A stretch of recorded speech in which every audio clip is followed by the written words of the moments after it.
Come on now, fellas! We've got to answer the bell. Now let's go!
discussion. Welcome into Main Street Sports today, presented by Mid-Tennessee Bone and Joint. I'm Chris Yow, and he's Mo Patton, and we are finally here. Technical difficulties and all. Sometimes when you have to break down the studio and reset the studio up, you make a few mistakes, and that's on me, and I apologize. But we are here now, and we are happy to be here. Whew. Man, that wasn't fun. You know, Mo, when you have issues like that, it's really hard to, take a step back and look and troubleshoot because you're in hurry mode. Mm-hmm. So we got it figured out, though. Indeed. It only took, 7 minutes, but we are here. So let's get into it since we are behind schedule now. Mm-hmm. And we'll get you yesterday's results and today's schedule on the rundown. This is the rundown. Major League Baseball action from Tuesday night. It was Minnesota defeating Milwaukee 7-5. The Giants with an 11-3 win over the Cardinals. The Cubs also defeated the Pirates 11-3. Cincinnati 5, Kansas City 4. Padres 6, Guardians 3. Houston with a 6-1 win over the Nationals. And as you're probably aware, the Braves and the Tigers were rained out last night. Minor League Baseball action down at First Horizon Park. The Sounds opened their 6-game series against visiting Gwinnett with an 11-3 victory. And in NHL action, the Stanley Cup Final, Vegas announced their presence with authority in a 9-3 victory over Florida to win that series 4-1. Vegas Golden Knights are your NHL champions. WNBA action last night. Indiana 87, Washington 66. It was Atlanta with a big win over New York. How about that? 86-79 the score there. Seattle defeats Phoenix 83-69. Currently ongoing in Major League Baseball, the Atlanta Braves lead in the bottom of the 6th, 7-5 over Detroit. It's the Minnesota Twins 4, Milwaukee 2 in the bottom of the 7th, and also in the bottom of the 7th, St. Louis leads San Francisco 5-3. Got 2-run games everywhere. How about that? Additionally, we have the Pirates at the Cubs tonight at 7:05. Royals hosting the Reds at 7:10. Also at 7:10, Washington is at Houston. And in the late game, Cleveland is at San Diego. That's an 8:40 first pitch. In minor league baseball action at First Horizon Park, 6:05 start tonight. Gwinnett is at Nashville to continue that set. Did you note that the Braves and Tigers are playing 2 today? I did not. They will play another after this one to make up for the one you just mentioned.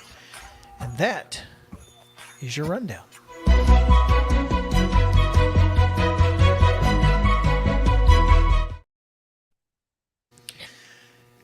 Top story is brought to you by our friends at the Hoggly Woggly or the Piggly Wiggly. Your choice. Pig.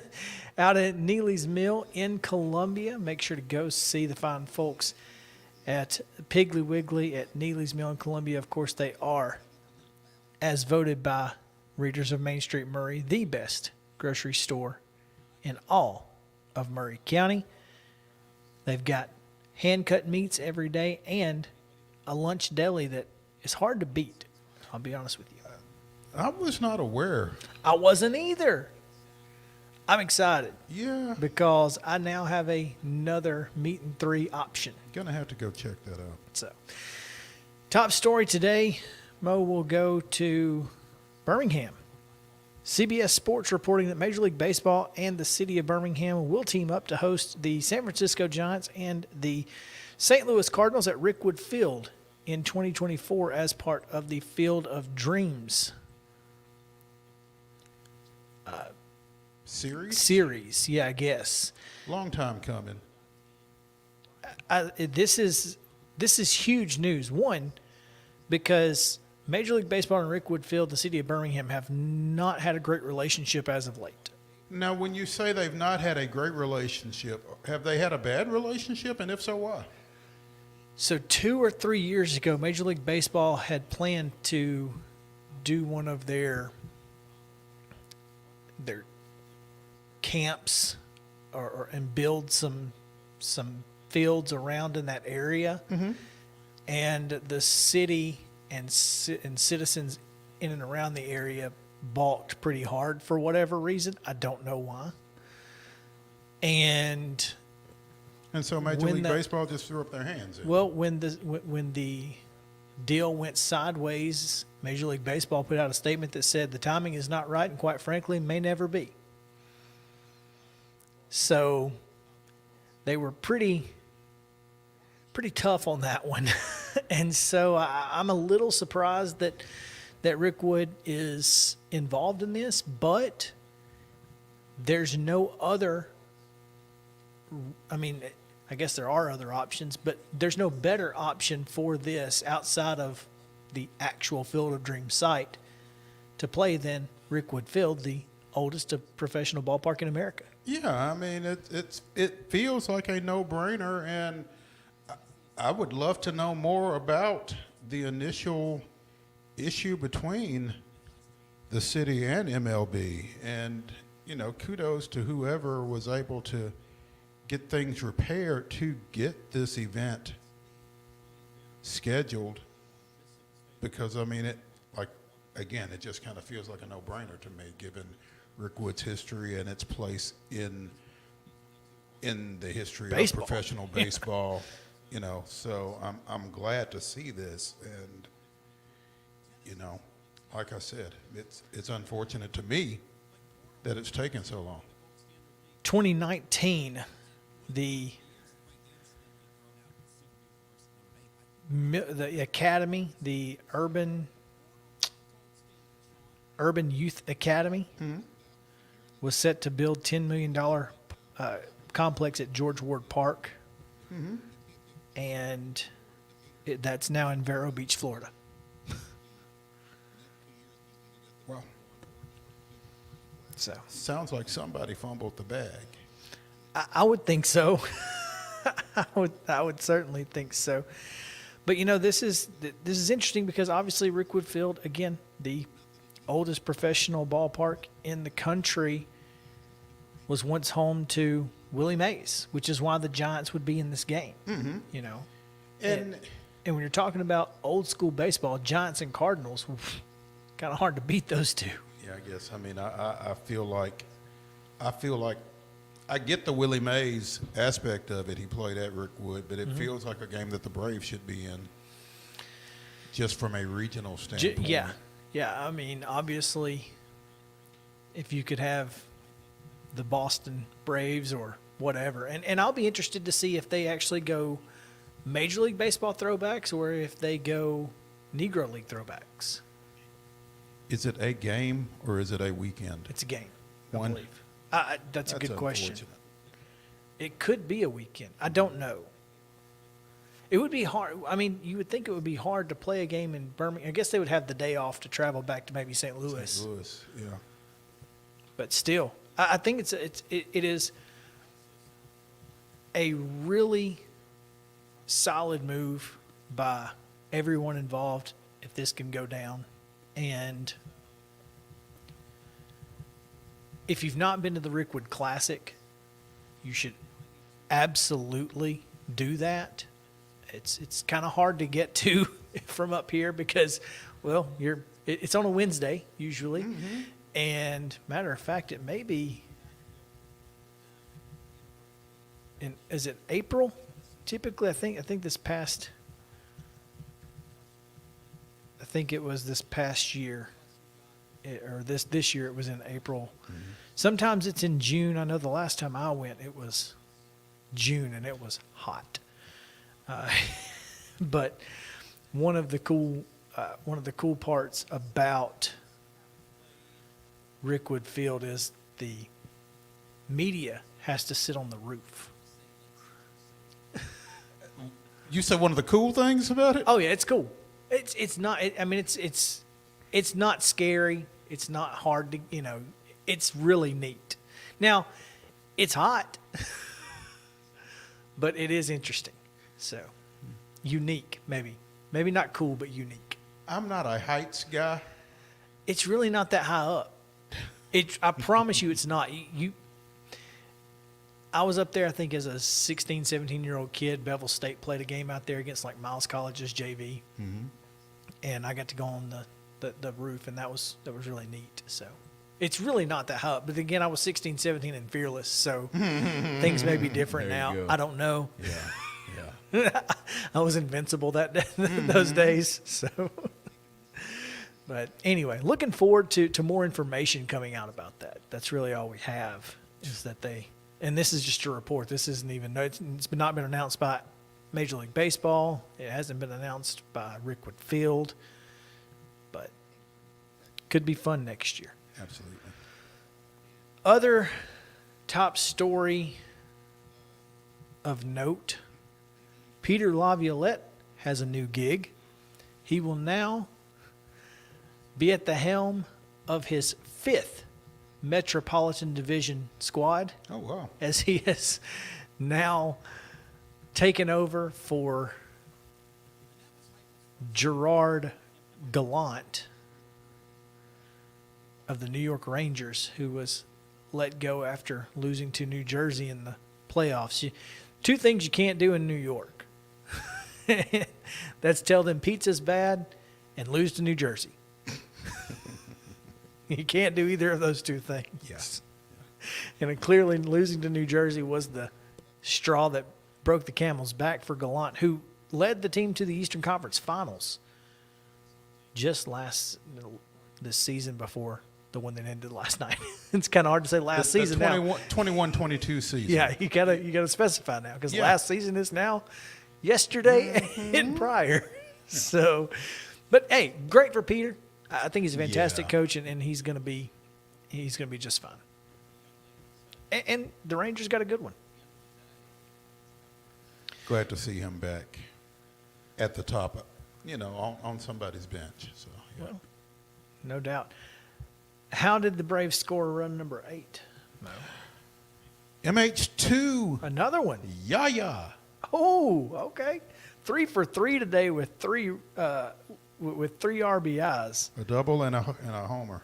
Yep.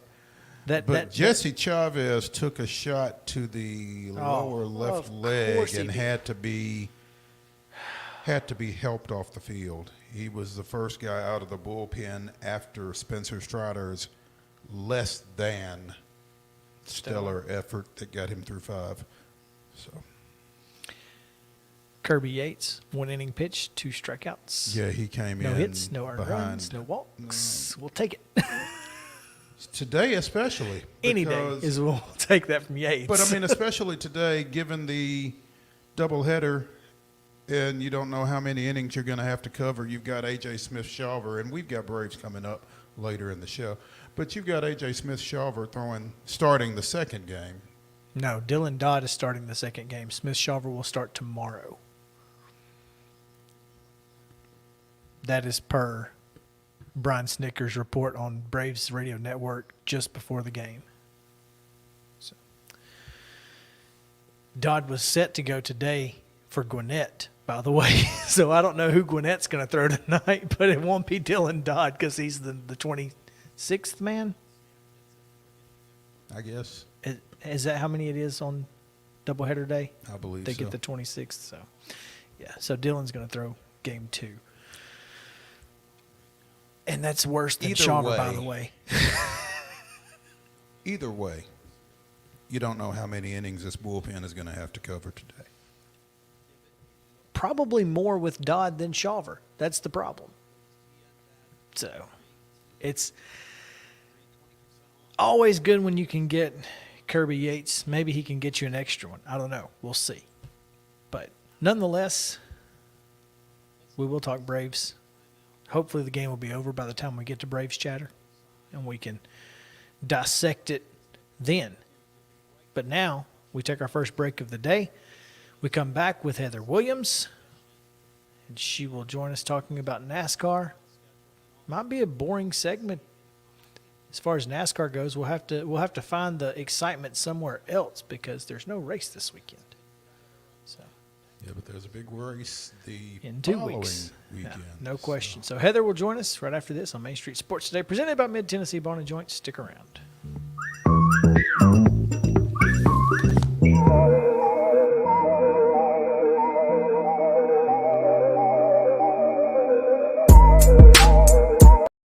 Mid-Tennessee Bone and Joint treats your orthopedic injuries and existing conditions. Our trained physicians will get you back in the game faster.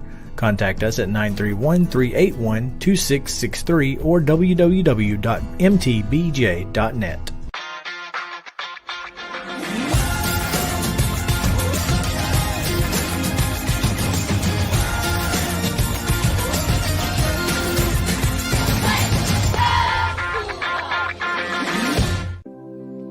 Custom Stone Handler supplies over 600 distributors and suppliers with quality stone products. Along with River Stone, we produce and distribute over 100 building, landscape, and other bulk products. Our goal is to provide quality products, service, and partnerships to ensure our customers' success. We firmly believe that the measure of any person or company is how they treat other people and customers. Give them a call at 931-490-4990 or visit CustomStonehandlers.com. With Lee Company technology, the best handymen are hands-off. Lee Company techs have been using visual findings and other smart technology tools for years to add transparency and virtually take customers along. You see what we see, whether we're in a crawl space or on a roof. With Lee Company, technology helps us help you, no matter what's happening in the world or at your house. You can't see the sights without the sounds. From the crack of the bat to the roar of the crowd and everything in between, discover what Hit City has to offer. Spend your nights cheering on the Nashville Sounds at First Horizon Park with giveaways, fireworks shows, theme weekends, and more. Single game tickets are on sale now. Visit NashvilleSounds.com to claim your seat today. Mid-Tennessee Bone and Joint has been the official sports medicine provider for Murray County Schools for more than 40 years. We specialize in orthopedic service, and our Ortho Quick Walk-In Clinic lets you bypass the ER. Visit us online at www.mtbj.net.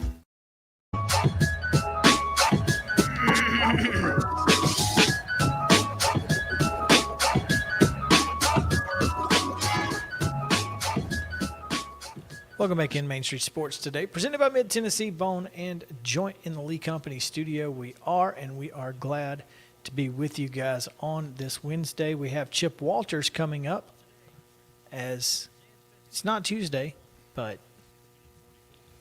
always good when we can get him on to talk a little hashtag True Blue MTSU.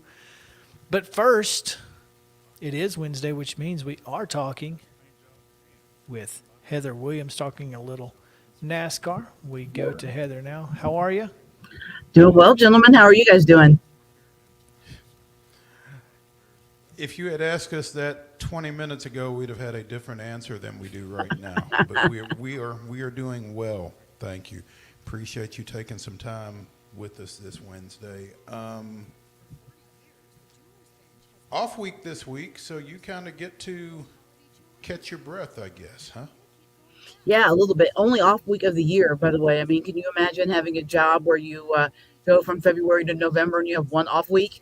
Because that's NASCAR right now. Actually, yeah, I can. Yeah, as a matter of fact, you know better than us. Fair. Even. Fair. But I kind of was more speaking the collective view of the listeners, not just necessarily us, because we definitely know how that is. But yeah, the only off week, drivers, scatter and they're out doing their things. But that doesn't mean that there is not news being made or things happening in the NASCAR world, because that, much like football, happens every day of the year.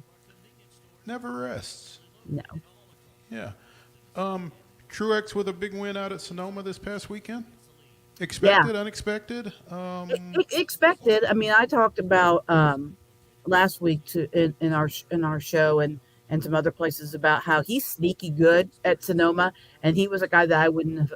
He wasn't who I was picking, but he was a guy that I definitely would not have been surprised to see win, and then he won. He's an underrated road course driver, and he's particularly good at Sonoma. I believe this is his third or fourth win out in Sonoma. Fourth. And so, yeah, I mean, not surprised at all. But what's really been impressive is just how much better this team is last year. And I think that the struggles for the 19 car were a little bit exaggerated because he would have been one of the top 16 drivers last year in traditional points. But because there were so many different winners, he didn't make the playoffs because he didn't have a win. But I think when the regular season ended, he was top 10 in points last year. So he did not have a bad season last year. He just didn't make the playoffs because there were so many odd winners. He's winning now, and that team seems to be, in a really good place. And I would say at the break, he and the two Kyles, William Byron a little bit less so, even though he's leading the playoff standings. But I definitely think Truex and the two Kyles are probably your favorites for the championship at this point in the season. Second win of the season. He trails only Jeff Gordon at Sonoma with that fourth win. Gordon won 5.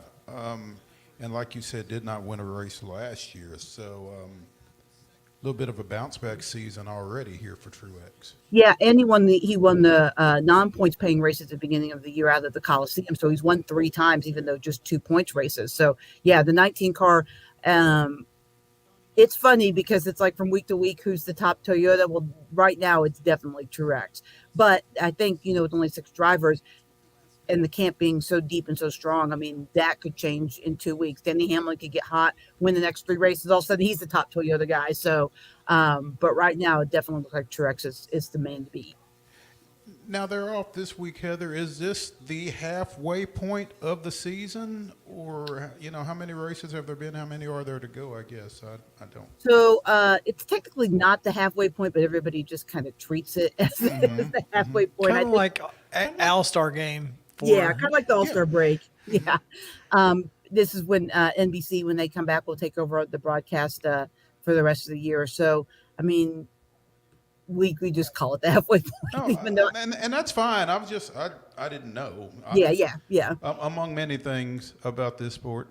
Yeah, I got you. Yeah, so. like Chris said, it's much like the All-Star break. It's the break. So that's what teams will really evaluate. Plus, once it starts getting hot, the tracks and the way the cars perform are different. So it's almost like a different season at this point too when they get back to the track. So yeah, it's just a good breaking point. And it used to be different because there used to be multiple weeks off. So really, for the longest time, everybody considered the summer Daytona race as the halfway point of the season, although that was past halfway the other way. But they don't race in Daytona on July 4th anymore. So this break is now kind of considered that. Gotcha.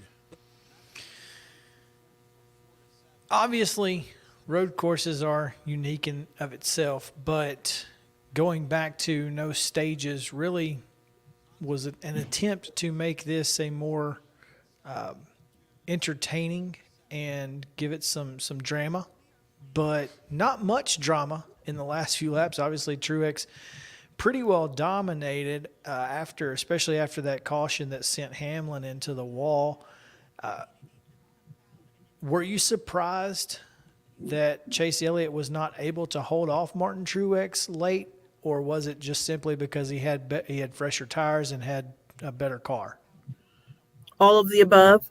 I mean, the 9 cars really, and I talked about this last week, but they're not really performing at the level that they have the last few years. And I think a lot of that is just because of the consistency of who's been in the car, right? They've had 3 different drivers in the car, so it's really hard to get into a rhythm and get a consistency. But then Truex really was just that much better than everybody else. And then on fresher tires, forget about it. I mean, he's gone. So, yeah, all of the above on that. I was a little bit surprised that the elimination of the stage breaks didn't have the desired outcome on the track, but I was listening to a man that's much smarter than I am when it comes to racing, Larry Mack, on the way into work today, and he attributed that to how worn the surface is, and he said, really, if you want to improve the racing on the road courses, specifically Sonoma, you're going to have to use the ugly R word, and that's repave. And so I don't know if that's anywhere in the near future for Sonoma, but that was Larry Mack's suggestion on how to fix the road courses specifically. It's interesting. You know, it really is one of the more important factors because, you know, we talked about the next gen car and how they still haven't figured out the short track package. If road course races aren't exciting either, it could be a problem. Yeah, no, it's a huge problem right now. And, you know, one of the biggest things that's come out of this week, this off week, and I know he wasn't meaning to make headlines, but it's caused quite a stir here in the Bristol part of the area, is Jordan Bianchi of The Athletic did a mailbag segment about the schedule. And it started a lot of scuttlebutt about Bristol losing a race, which, you know, obviously around here would be a huge deal, but I don't necessarily think that would be good for the sport. I don't think that we throw out the baby with the bathwater. Bristol has traditionally been one of the best races on the schedule. Now, does the dirt need to go? Absolutely. Keep the dirt out on 394 highway where they store it and keep it there forever. But Bristol losing a spring race too, and his summation was that it could possibly go to North Wilkesboro, which was an awful race, by the way. I mean, it was great atmosphere. It was cool to be back there, but the racing was terrible. I think that would be a mistake. But well, I mean, and here, Heather, how long can you get by with, you know, the nostalgia and the atmosphere, and not put a great race on the track? Well, that's why they left in the mid-90s, right? Well, I mean, there was a little bit more than that. There was, you know, ownership in NASCAR, and they didn't really have a date and all that kind of stuff. I mean, attendance was always good at North Wilkesboro. Of course, North Wilkesboro, they always get to live in that nostalgia because it wasn't around by the time attendance started dipping at other tracks. You know, when the recession came in 2008 and everything, and all sports started dipping, Wilkesboro had been shuttered for 10 years at that point. So who really knows what the reaction would be with the attendance? But I think that NASCAR fans are funny because they complain about boring races, and then now we want to go back to North Wilkesboro. It kind of sounds like North Wilkesboro is like the Wrigley Field maybe of NASCAR. I don't even know. I mean, I would really think that Darlington is more the Wrigley Field of NASCAR. I mean, I think it's more like maybe, I don't know, the old Tiger Stadium or something. I mean, it's old, it's nostalgic, it's cool, but it was never considered the crown jewel, I don't think. I wasn't a fan in the 90s, but people that were around it probably know better than me. But it's just become more, it's a ghost. Austin Dillon called it a ghost. And because it was dead for so long, it just had more reverence in people's heart than actually what it performed when we brought it back to life. That's interesting because Yow, you know, being a generation younger than me, basically talks a lot about how everybody, you know, nostalgia is such a big thing for a lot of folks these days. And it drives a lot, you know, in terms of reboots of TV series and movies and different things like that. And I wonder if that's not at play here as well. I mean, yes, it is. And so everything is better in our memories, right? I mean, we talk about the good old days of the 80s, for instance, Mo being basically close to my generation. People talk about, but were they that great? I mean, really, were they that great? Would we really want to go back to not having a navigation and a computer basically in your pocket so that if you get lost, you're never really lost, and a portable music player and a telephone at your hands at all times? All in the same device. Right. Do we really want to go back to that? I mean, no. Do we really want to go back to afros and fluorescent clothing and all the ridiculous things that we did in the 80s? Are we not there yet? Because, I mean, I'm seeing it some places, is all I'm saying. A little bit, but not. It's like 2.0. It's better. It is a little better. I mean, better. bell bottoms in country music are coming back, clearly. So, I mean, But that means we got another 5 years before 80s come back. the good old days are always way better in our head. And as much as people, I think people in the sport miss the personalities more than they miss the racing. I mean, let's break it down to the nitty gritty. The racing was not good. Guys winning by 5 laps, lapping the field, 2 cars on the lead lap, 5 cars. That's terrible. When you show up to the race, I don't care who your driver is. Your driver could be BJ McLeod.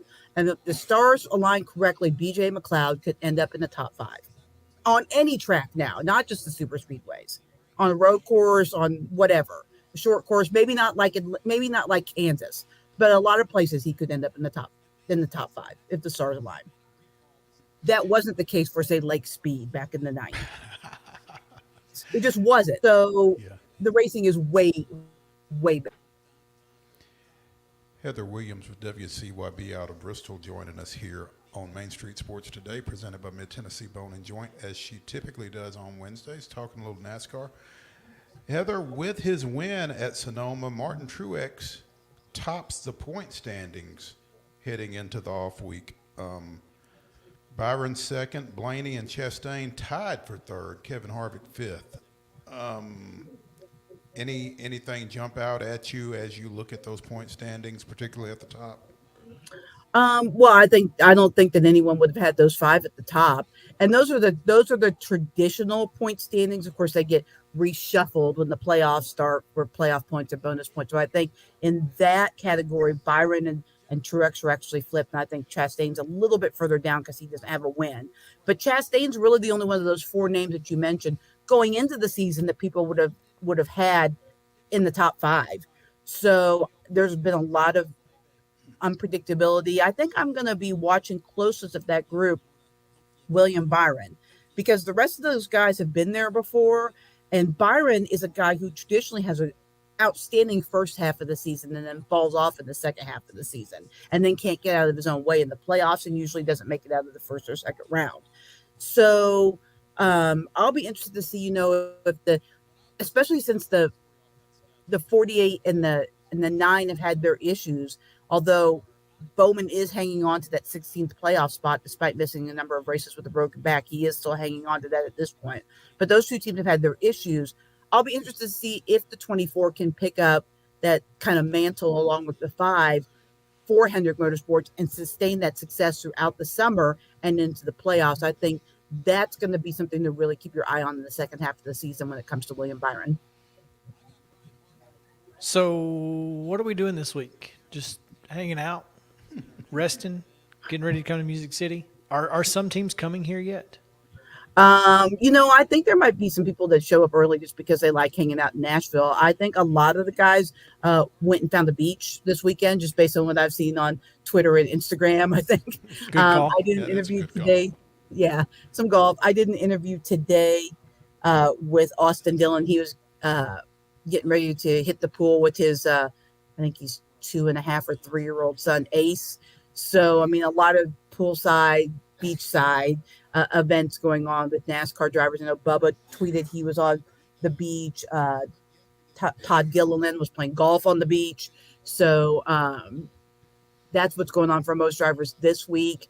And then they'll start probably Monday, full steam ahead for Nashville. I'm not mad at him. No. Good call by most of those folks. So no wonder looking for a beach to get on myself. So. No wonder the folks at Trackhouse haven't gotten back to me. They're on vacation. Oh yeah, I mean this is it. This is their. I mean, not just like no, time off, like no weekends till the end of the season. Now we're it's on till the end of November. It's racing every weekend. So yeah, you probably won't. I was really surprised that Austin Dillon did this event, albeit a phone event, today, because you usually can't find a driver this week. It's understandable. Look, I'm, again, not mad at him at all. That being said, what are you going to be doing? What do you focus on when you have a weekend off like this? Getting clothes washed. Yeah. Laundry. That makes sense. Yeah. Yeah. Recovery, a lot of recovery just from the, we'll still have our our weekly show tomorrow. We tape that, and I'll still have the podcast. Austin, obviously, he's the only guy that's around. He'll be the guest this week on the podcast. But we also had the NHRA here in town last weekend. Oh, so yeah. I was, pretty much racing all weekend, like all the time. And they had 2 races here because the week before at the New England Nationals was rained out. So we had 2 races here in Bristol last week for NHRA. So, just catching my breath a little bit between all that and state championships in Virginia, which also wrapped up on Saturday. Yes, we were still playing high school sports all the way till last Saturday. They probably can't play as early as we do here. The season starts about the same time. Interesting. It starts the week after basketball, which is a week after Virginia. After Tennessee starts. It just lasts forever. Oh, they take their cues from the NBA playoffs, clearly. Yeah. All right. Well, Heather, as always, we appreciate it. Oh, go ahead. When will you be arriving in town, Heather? Yeah. Not coming to Nashville, unfortunately. What? Yeah. I know. That's weird. I'm sad. Understandably. That's suspicious. We're sad. Yeah, I'm sad. Just got too much going on. But I'll be there in spirit. That's suspicious. All right. Well, we will. If you got a spare bedroom, I could always drive up overnight and come up there and, crash. I do, in fact, have a spare bedroom. So, hey, matter of fact, we just fixed it up yesterday. But I will not be in town, so you can have the house to yourself. Woo! Party at Gal's house. Party at my house. There you go. But you will be available next Wednesday, though. Yeah. I'll be available. Okay. All right. We're just working on. We just got me just taking over the sports department here. Basically, just working on some stuff to get ready for high school. So I don't have time to go play NASCAR this week. We understand. Yeah. Enjoy. We will be tapping into your expertise next week as we head into. Everybody calls it Nashville. It's Gladeville. Yeah. But yeah, we'll be getting with you again. So. Yeah, absolutely. I love that track. And I think fans are gonna see a better. Not that the experience wasn't always great there, but I think they're just going to see some enhancements and some amenities now that Speedway Motorsports has taken over. That's going to make it feel more like if they were at Bristol or Atlanta or those kinds of tracks. I think fans will really enjoy it. They literally just want to be able to park and get out. That's it. Well, that's every driver. That's every fan at every track. So let me know. That's all they want. But, we haven't quite figured that one out yet. Hopefully one day. But, Heather, as always, we appreciate it. Look forward to next week. All right. See you guys. Thanks, Heather. All right. We take a break. When we come back, Braves have extended their lead because Michael Harris can't stop hitting. Wow. We don't want him to stop hitting. No, we can't. No, we don't. Yeah. Super exciting stuff. So that and a little bit of SEC schedule leaking. So we'll talk a little bit about that as well on Main Street Sports Today, presented by Mid-Tennessee Barn and Joint. We'll be right back after this.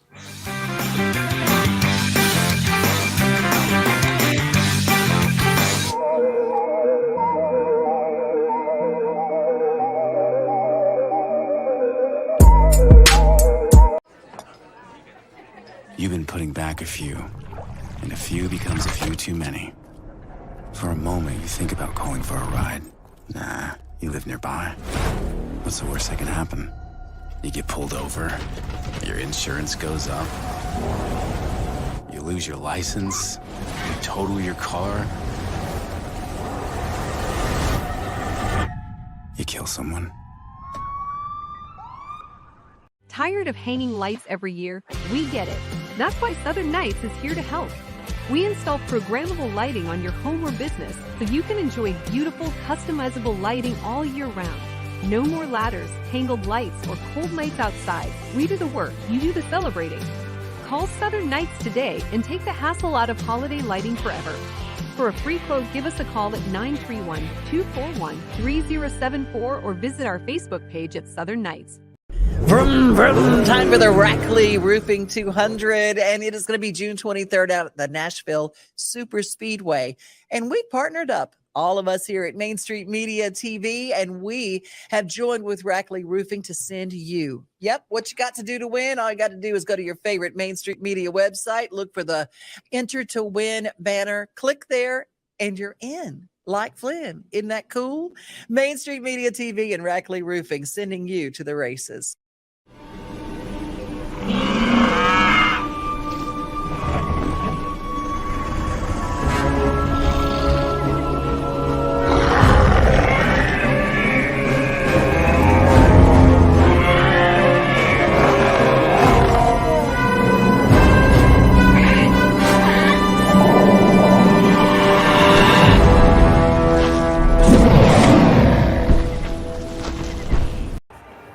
There is nothing better than drinking an ice-cold beverage while taking in a Nashville Sounds baseball game.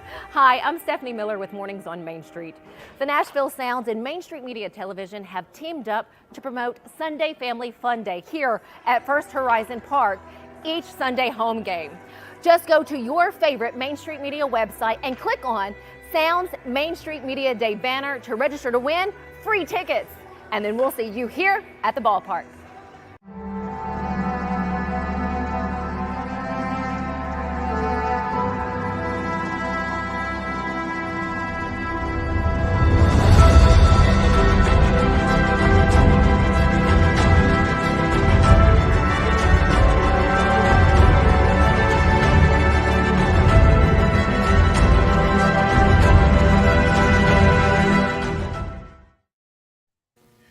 June 14th, 1952, after purchasing his rights from the Indianapolis Clowns of the Negro Leagues for $10,000.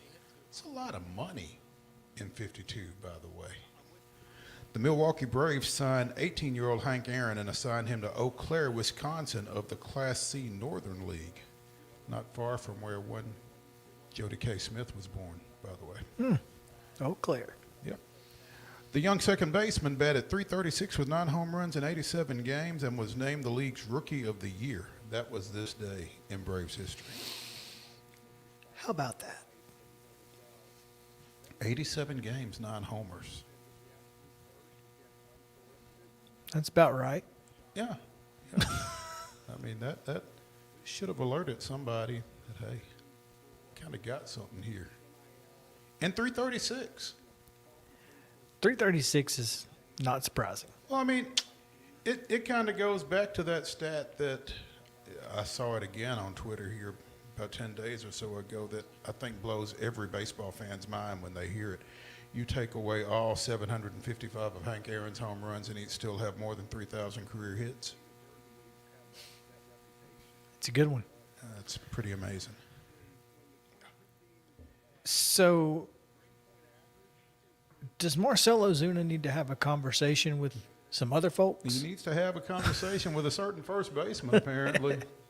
I mean, I'd just take it with all of them. If that's what's going. I mean, if a conversation with Marcell Ozuna turns into 4 for 4 with 4 RBIs and a double and a home run, a home run, then I wish you'd come talk to me.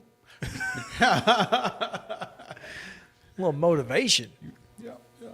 Goodness gracious. Michael Harris II has been absolutely insane today. And for like the past week or so, I think that conversation took place one day last week. I'm not sure when it was, when Marcell Ozuna told Michael Harris II that he was the best center fielder in baseball. So act like it. And go play like it. And like, he has. Okay. Cool. Oh, my bad. I didn't realize I needed to do that, I guess. I don't know. And it's worked out. So whatever works, yeah. No question. Yeah. The heart of the order, 2 through 5 today, 0 hits in 14 ABs. They're saving them for the second game. They must be. They were down 4-0 early on the strength of 3 Detroit Tiger home runs, as again, Spencer Strider, not one of his better starts. But what's crazy is, even as shaky as he has been at times this year, the Braves coming into this game today, have won 11 of his 13 starts. Well, you know, it's funny because including that 13-10 deal against the Mets last week. did you happen to see after Friday's game that Charlie Morton was or is now 5-6, 11 decisions. 11 decisions. Nobody else on the team has more than like 6. That's wild. That blew my mind. I was like, that can't be right. That has to be a typo. Because like Elder was like 4-0 going in, and I'm like, 11 decisions? How? Well, and I'd be interested to know what the Braves' record is in Elder starts, because I think the bullpen, as good as it has been, I think Elder's been in a lot of close ball games, and I think the bullpen has probably put him in a no-decision situation despite some of his performances. Yeah. Because how many starts does he have? Is that what you're looking up? I was trying, but I don't know. Yeah. He's started 9, but he's played in 10. I know that was last year. I'm sorry. 13 starts. 13 starts, and he's 4-0? 4-1 now after Friday. That's right. Yeah. Or not Friday, after Washington. Sunday. Yeah. So he's 4-1 in 13 starts. 4-1 in 13 8 starts. no decisions. 8. It's so weird. That is weird. But I thought, okay, sure, whatever. That's really odd. I thought so too. I mean, the more you think about it, the odder it is. And it's not just him. It's like it's like every pitcher on the team. It's and a lot of that is because the Braves have had a lot of late comebacks. Exactly. So they've gotten a lot of starters off the hook. Unfortunately, they're not getting the wins don't mean anything, though, right? Well, yeah. I mean, obviously, but Strider 6-2, and Minter is 3-5. Minter is 3-5. Minter has the second most decisions on the team, behind Charlie. Behind Charlie Morton. Oh, and he has 9 saves in this 3-5. So he's got on top 8 of everything decisions else. and 9 saves. That's insane. That is great. But again, the Braves have decided a lot of games late. I'm just this is insane to me. I don't. Anyway, I just thought that was interesting that he had 11 decisions in 13 starts. Anyway, the Braves right now just gave up another run and they lead 10-6. Maybe it's a good thing that because Nick Anderson is pitching in a non-save situation or hold, and they got 2 on with 2 out. Okay, 2 on, 2 out in the 8th. Yes, bottom of the 8th. A wild pitch. Jeez. Okay, well, hopefully the Braves can hold on unlike they did We're going to go down to the wire yet again on Monday. It's anyway. We'll get into more Braves tomorrow once both of these games are over, and we can dive in. But as we get ready for Colorado, yeah, which you would think would be great, but apparently not. Tonight at 6 o'clock, the SEC will announce its football schedule for 2024. Hold up, because wait a minute.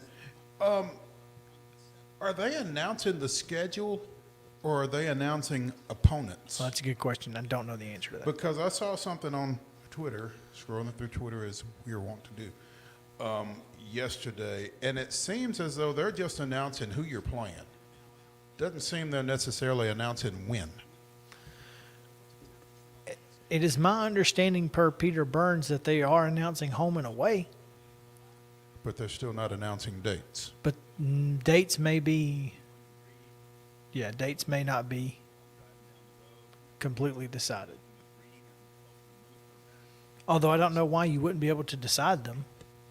I don't know why you wouldn't be able to announce them, but I mean, okay, so you're telling me Tennessee's going to play Florida. Okay. You're not telling me when. So I don't know if I'm trying to get there in September or November.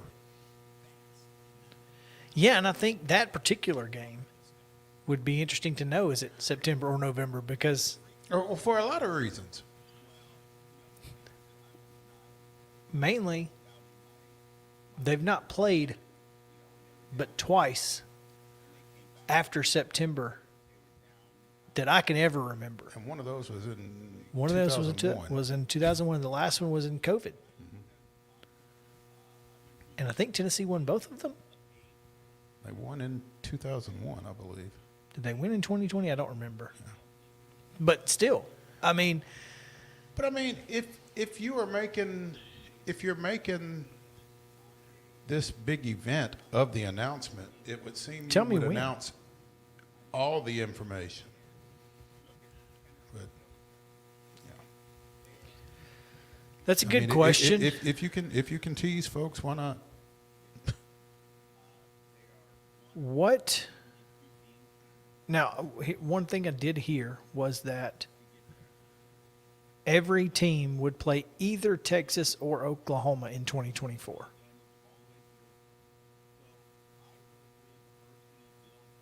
that makes sense. It does. Now, home or away hasn't. Well, and who plays who? I mean. Yeah, you still don't know. But who does Vanderbilt get? There's that. I think they'd rather play Texas. Maybe. I don't know, man. Brent Venables is still up in the air. Yeah, but I think historically, last 5 years or so, I think you'd rather play Texas. Sure. But they've looked really good against SEC opponents, LSU and Alabama, in the last 2 years, so I don't know. Go figure there. Of course, it's been early in the season. So I'll be interested to see what it looks like. I mean, obviously, if we don't get dates, that'll be unfortunate. It will be unfortunate. But I mean, we're talking about for now. Are we talking about for this season or for 24? Which schedule? Next year. Okay, this is the 24 schedule. Yeah. Okay. This is all right. This year's schedule is already complete because Okay. Texas and Oklahoma don't exist right now. That's all right. I get a little confused, but still, I mean, I think people would like to know, as far out as possible, I guess. I would like to know, but that's just me. Braves just got out of a bases loaded 2-out situation, take a 10-6 lead into the top of the ninth. Non-safe situation. Here comes Raziel Iglesias to screw it up. Well, you can't necessarily blame Raziel Iglesias for that. He's just doing what he's told. God, I don't want to think about it. Please, God, send anybody out there except Raziel Iglesias. You brought it up. Please, anybody. Snit, if you're listening. Just anybody but. If Snip were listening to us, he would not be happy. No. Let's take a break. Chip Walters standing by. Patiently. MTSU. So stick around. Main Street Sports Day presented by Mid-Tennessee Bone and Joints. Back to the Lee Company studio in just a moment.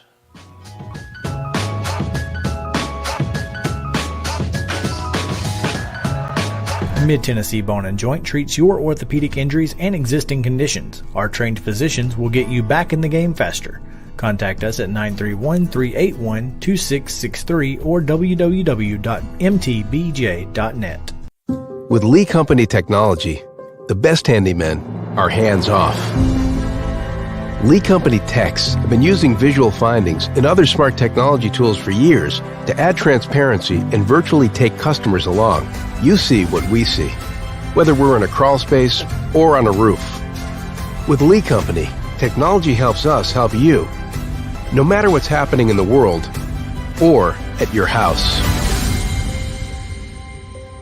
Jones & Lang Sporting Goods here in Columbia has been outfitting teams, officials, and anybody else from T-ball to college for 50-plus years. Be sure and check them out at 931-388-8060 or online at jonesandlang.com. Jones & Lang Sporting Goods, the look of a winner. Zion Christian Academy, zioneagles.org or 931-388-5731. You can schedule your appointment. Go tour their campus. It is beautiful over there, and you're definitely going to want to see it. Again, it's zioneagles.org. Give them a call, 931-388-5731, and schedule your tour today. Welcome back to Today's Better Health. I'm Colleen Barton, and I'm here with Dr. Gil Kentoff and Dr. Wendy Toohey, and we're talking about the latest treatments in back and neck pain.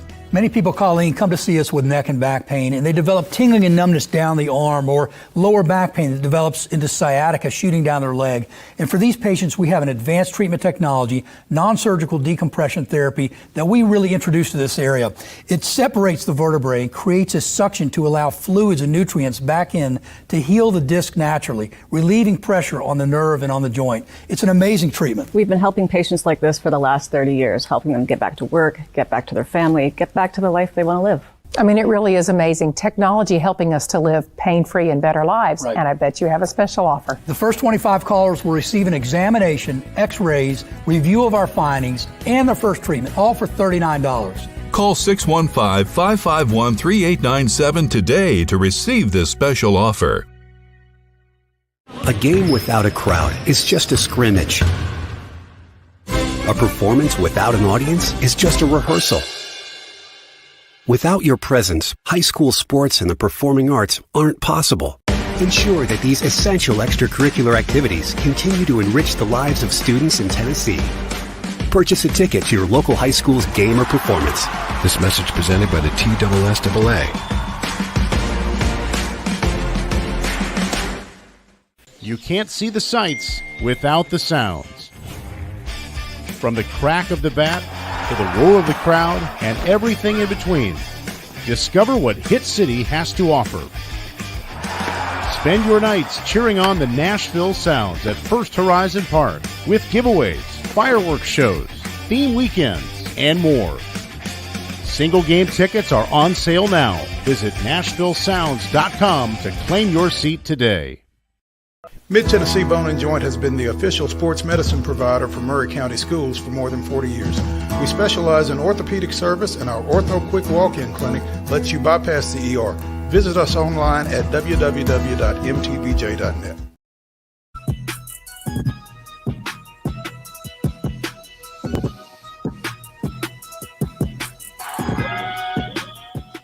Welcome back to Main Street Sports Today, presented by Mid-Tennessee Bone and Joint. Chris Yow and Mo Patton here with you on this Wednesday. It's not Tuesday, but it's going to feel like Tuesday in just a minute. And as we were talking about SEC schedules, Mo, two games we won't have to worry about on the SEC schedule is in 2023. We know that Middle Tennessee State will be playing in Tuscaloosa and in Como as they'll take on the Tide and the Tigers of Missouri. And Tide and Tigers. Yeah, I know, you know right? that's why I had to, that's why after I said that I said of Missouri because I had to qualify. Well, I mean there was a little hole in the wall not far from Legion Field. It's Yeah, actually where I watched Tennessee Arkansas back in '98. Tide and Tigers. Oh Pretty yeah, good ribs. I know it well. Know it well. Anyway, and can't eat there anymore, but we'll go to Chip Walters, who will be at both of those. Both, yes. As he is the voice of the Blue Raiders. Chip, what's up, man? Just getting through summer. Had a fun night out at the Sounds last night. Went and saw them play, and beautiful night. It was MTSU night, True Blue night at First Horizon Park, and perfect weather. I was there with Mr. Dick Palmer and Wayne Gross, so fellowship, and had one of the best ballpark hot dogs I've ever had last night. So kudos to the folks at First Horizon for that. I should have come out there for that, but I was originally not planning to be available last night because I thought I had a game to cover. Which, Alas. as it turned out, alas, and alack, yes, and I did not regroup in a timely enough fashion to make that trip down to First Horizon. That's unfortunate, but I was happy to see you last Friday under the circumstances that we saw each other. But boy, what a gathering of MTSU legends on Friday. Yeah. You weren't really surprised at the number of people that turned out for that memorial gathering for Matt Riley, and I was glad that I was able to get over there. But yeah, just as I heard somebody say, it was just an indication of how well thought of and how well loved Matt Riley was by that community, and it was great to see. Yeah, it was, and great to see his whole family was there, including, you think about great football playing families from across this state. The Riley family's pretty strong. With Matt played at middle, and Rocky and both brothers played at Tennessee. Spencer was probably one of the best linemen to ever play there, and he's now the head coach at Jefferson County, which is all of the Riley boys' alma mater there in Jeff City. I did not realize that Spencer was the head coach over there. That's what he told me on Friday. So yeah, they got a good one with him. No doubt, no doubt. Speaking of football, Chip, saw a post, and I'm looking at a release here. You guys put this down on your calendar. MTSU will host Eastern Michigan on September 6, 2031, and will go to Ypsilanti, Michigan on September 18th, 2032. So, I hope I'm not rearranging my sock drawer that day. So I have to check my calendar to make sure. Well, I'm just hoping you're still in the booth. That would be fine with me. Yeah. Yeah. That'll be the first ever football meeting between Middle Tennessee and Eastern Michigan. And it's a little ironic, I guess, when you think about all of the discussions that took place about potential conference realignment and that kind of thing, and Eastern Michigan of the MAC and Middle not. So it's an interesting it is. matchup. And Eastern Michigan is a program that has really turned its fortunes around the last few years. They won 9 games a year ago and won the Idaho Potato Bowl. And they're right there. I mean, they're 5 miles from Ann Arbor, and have to fight in that shadow as well. So it will be. I'm trying to think for sure. This will be the first trip to a MAC stadium since Bowling Green, I think, a few years ago. So, which that day it rained so much at that game in Bowling Green, Ohio, that the turf floated. The water got between the turf and the base, and the turf floated. It was crazy. And but Middle won that one handily, and it'd be nice to pick up a couple of wins against Eastern Michigan. But yeah, that was one. I think Alabama and Michigan and Missouri are a little higher on Stock's priority list right now. Which, by the way, the football team has gone. They had a full week of camps. They've had everything from the kicking and their specialty camp. They've had a JUCO transfer camp. They've had a skill camp with wide receivers, running backs, and quarterbacks. And they've also had a big man camp. And today it's the kids camp. And after today, the coaches get 4 weeks of not having to get on the road recruiting, and this is the time that they'll get to go be with their families, and then they'll come back, in a couple of weeks. They'll be back in the office, but they'll be planning, getting ready for fall camp, because it's about between 75 and 80 days away from the opening game. Could have done without you putting that number. That on reminder, I know, there. killing me. Yeah, And the other thing that is a reminder that we're getting close is they announced the dates today for the upcoming Blue Raider Blitz, and that will be starts on July 11th in Nashville at the Jackalope Brewery. Oh, okay. And, So there are locations, because what I'm looking at it's just got cities, doesn't have correct. spots. The only thing I don't know any of the other locations but that one. So I do know that one, and then Smyrna on July 12th, 2 of them on July 13th, one at lunchtime in Franklin, one at happy hour in Manchester, Friday afternoon on the 14th in Murfreesboro, and Tuesday the 18th in Shelbyville. So they're taking a little bit of a different format, and most all of them are going to be after work gatherings at those spots. And here in the next week or so, we'll certainly have all the locations. But I do know for a fact the one in Nashville is at Jackalope Brewery. Interesting. So good knowledge, and again, we will keep you all informed as we know more about those, so you can save those dates in addition to those Eastern Michigan games. That's right. These are a little bit closer in time. Yeah, Chip. Yeah. Mr. Akintola closes his career as a 2-time All-American.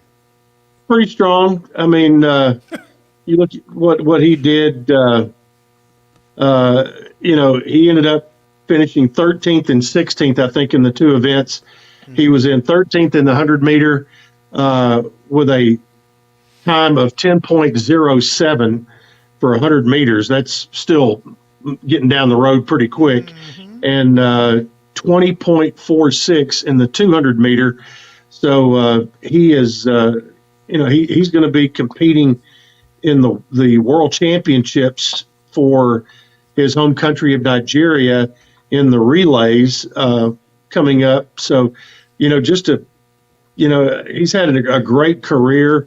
He's made every NCAA championship meet that he was eligible for. I mean, he made himself eligible every meet, indoor and outdoor, since arriving on the campus at Middle. So that's a pretty decorated track athlete right there, and he was the last official Middle student athlete competing in this school year. So when his running day was over in Austin, Texas, that officially capped the athletic year at Middle Tennessee. That's pretty impressive to be the last man standing on That's the right. MTSU's campus from an athletic standpoint. He didn't do much standing, though. He was No, running. he was was running. Yeah, He was running, correct. Chip, when we had you on last Tuesday, a word had been distributed regarding the Lady Raider transfer from Florida International, Sifa Joyous, I guess. We learned That's pretty close to what I said. I haven't had a chance to see her, but and ask her for sure. But that's what I went with. Well, since then, because the best way to get some news is for us to go off the air, it was announced that 3 international forwards will also be joining Rick Ensel's bunch this coming season. Yep, and so we're going to have fun with those names as well. You're going to have fun with those names. All we got to do is spell them. That's correct. And I'm looking here to go where I've got those right in front of me. There they are. Okay, here's our best guess. Yulia Grabovskaya, Stanislava Kabernik, and Dora Van Regis. Hey, thoughts? Okay, here's the thing. Chip doesn't have to say those that often either. No. That's a good point. He doesn't. That's a good point. So, we're all kind of in the same boat here. We're all just guessing as we go along. Yeah. Just Yep. as And long I as long as one of them doesn't win a Blue Raiders Choice Award, Chip, you ought to be okay. There you go. And I did ask Mr. Palmer last night if he'd been practicing already with those names, getting ready. He goes, not yet. I don't need to just yet, but I will. He goes, I'll have them down when the time is right. So They don't exactly roll off the tongue. I would have needed to start last week to get them right by the time basketball season rolled around. yeah, exactly. Grab they all have- a 6'5" forward. Yeah. Kaepernick is 6'1", a 6'1" forward with guard skills, and Van Rees 6 foot.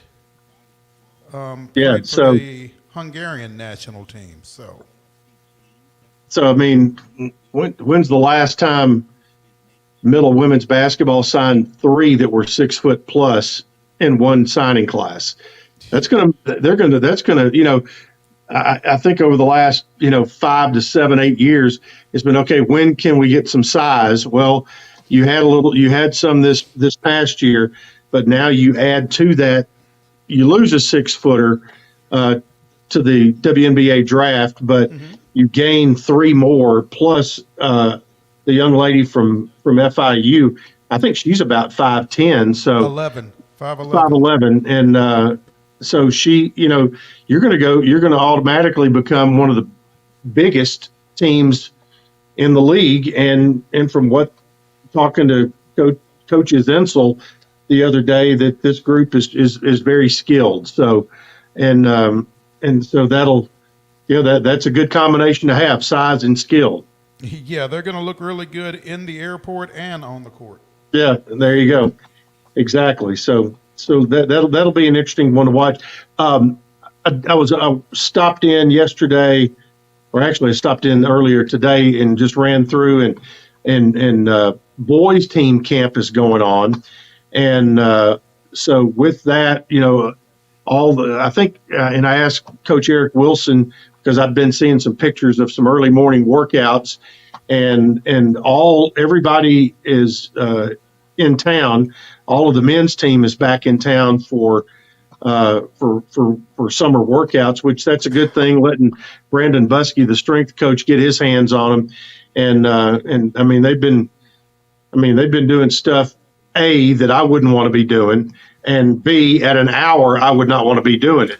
So, but it's stuff that's going to make them stronger, and I noticed even the freshmen were out there as well as the transfers. So I think they like what they have, and they're still looking to fill one more spot. I know they had somebody in this week, and just waiting to see if they have filled that final spot or not. But they feel good about where they are and where they're going to be as far as the league is concerned. With of how they, with what went out the door is what came in the door. I think they feel pretty strong about that. And what went out the door and came back in the door. Well, there's that. That was a very nice piece to get back, and as expected, from what I've seen and heard, he just Elias King is who we're talking about, has basically picked it up right where he left off, and is assuming a leadership role on this ball club, and that's good to see. Chip, we are just over 2 weeks away from a new look Conference USA. Any thoughts on what this is going to do? Obviously, after the success of last year, how can Conference USA continue this momentum without those teams?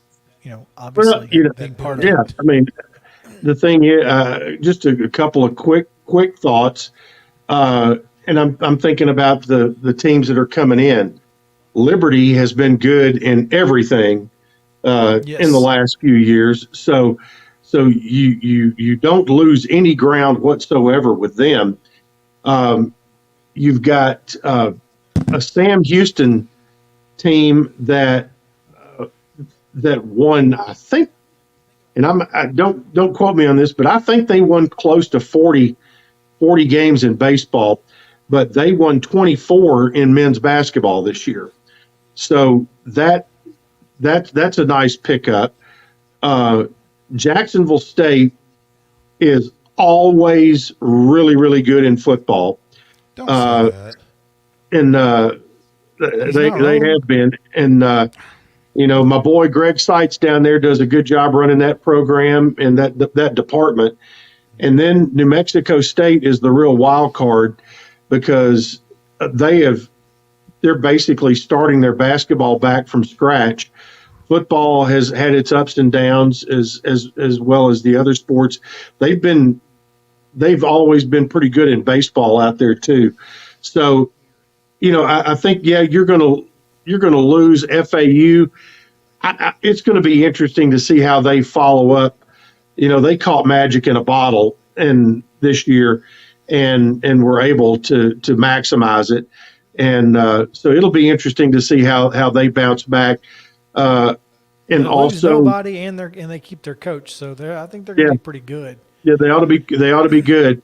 And then the teams that leave, the Americans getting some strong programs. I mean, UAB in football and basketball. I think about North Texas in basketball, Charlotte in basketball. They've got a very interesting new coach at Charlotte in football. That it'll be interesting to see what they do. FAU, obviously basketball this year has, they were a little bit down in football, but they've been solid in baseball. So, you're picking up, sometimes it may not be the biggest name that you're getting, but you're getting solid programs back into the league. I mean, you look at what Dallas Baptist did this year in baseball because they were a one-off in baseball, basically trying to offset the loss of Southern Miss in baseball, which DBU did not get to the super regional, but they did make the regional, and then of course Southern Miss in Tennessee came down to winner take all to the World Series. So it's going to be interesting to see, and I think a feeling out process and people just getting used to it. But I think there's going to be some excitement in particular in our area when you look at the basketball tournament being in Huntsville. I'd make a pitch right now to move the baseball tournament at some point to Toyota Park. I think if the league thinks that Huntsville is a central location for basketball, why not do it for baseball at a great facility there, and still it's drivable by 5 of your schools easily. So I don't know. We'll see what they do. I think Louisiana Tech's going to get the baseball tournament in 2024, but then after that, I don't think they've assigned it anywhere. And I don't know how long this is going to be. And again, East and West Texas are two different places to me. They are the real world. How sustainable is one team per state? You can't keep that forever. As far as, I mean, it just feels like travel partner wise, it's rough because FIU is on an island. They're all on islands. Everybody's on an island. Well, I mean, UTEP and New Mexico State are 45 minutes apart. Middle and Western are 90 minutes apart. Sure. Jacksonville State, who's going to be with them? Louisiana Tech and Sam Houston are probably going to end up being travel partners. So Liberty falls in there too. They're kind of on an island, as you mentioned. So I haven't seen the basketball schedule yet, but we'll be very interested to see how the league decides to work with that and who they try to put together. Yes, it will be interesting. That's my big talking point for Conference USA. And then, of course, when Kennesaw rolls around, obviously Jacksonville and Kennesaw would be right there. So hopefully that works out. Right. But, yeah, Chip, it may be that Jacksonville's on an island for a year, until Kennesaw comes in. and they kind of absorb that. So we'll see. And as we're continuing to see in headlines at whatever conference level, it's not over yet. So who knows? It's a fluid situation. It is a fluid situation. You're correct. It's our favorite term from COVID. So, Chip, we appreciate it. We look forward to talking to you next week. And, man, enjoy getting through the summer. There you go. Look forward to it. All right, well, Mo, the weirdest and wildest news from across the world. I've got one this week that might be fun. Okay, well, Braves win? Braves hold on to win 10-7, had the tying run at the plate. Yes. So before we get to Wild and Wacky, want to just mention Memphis University football standout and Arkansas commit Deion Stutz was killed last night in a ATV accident on his family farm down in Batesville, Mississippi, and just want to continue to send out our condolences to the MUS community and to the Stutz family on that. Just always so tragic when you hear of that type thing taking place, and just wanted to be sure that we mention that. No question. Thoughts to the folks, and not just MUS, but also Arkansas. I mean, those coaches and had built a relationship with that kid and his family, so for sure.